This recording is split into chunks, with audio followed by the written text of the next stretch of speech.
پہلگام کے false flag operation کے بعد بھارت کی بے بنیاد الزام تراشی اور محاذ آرائی سے خطے کے امن کو خطرہ لاحق۔ وفاقی وزیر اطلاعات اور D G I S P R آج سیاسی جماعتوں کو ان کیمرہ بریفنگ دیں گے۔ شرکاء کو قومی سلامتی، دفاعی تیاریوں، سفارتی اقدامات اور ریاستی موقف سے آگاہ کیا جائے گا۔ وزیر اطلاعات عطا تارڑ کے مطابق موجودہ صورتحال میں بریفنگ قومی یکجہتی اور اتحاد و اتفاق کی مثال ہے۔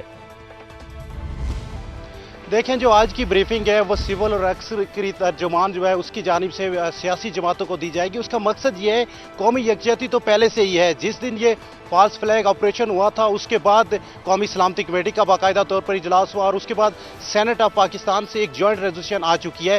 لیکن آج وزیر اطلاعات کی جانب سے سیاسی جماعتوں میں، جس میں تمام پولیٹیکل پارٹیز کے سرکردہ رہنما شریک ہوں گے، ان کو یہ بتایا جائے گا کہ ڈپلومیٹک فرنٹ پہ حکومت جو سٹیپس لے رہی ہے، اور اس کے علاوہ جو اس وقت قومی یکجہتی کا مظاہرہ کرنے کے لیے پولیٹیکل کنسنسس کریٹ کیا جا رہا ہے، پھر فارن مشنز کے حوالے سے جو سٹیپس لیے جا رہے ہیں اور دوست ممالک کو اعتماد میں لیا جا رہا ہے، ڈپلومیٹک جو غیر ملکی سفارتکار ہیں ان کو یہاں پہ بریفنگ دی گئی، تو وہ تمام سٹیپس بتائے جائیں گے، تمام اقدامات بتائے جائیں گے جو بھارت کے جواب میں وفاقی حکومت لے رہی ہے۔ اسی طرح D G I S P R کی جانب سے جو پاک فوج کی تیاریاں ہیں اس حوالے سے مکمل طور پر بریفنگ دی جائے گی آج قومی قیادت کو۔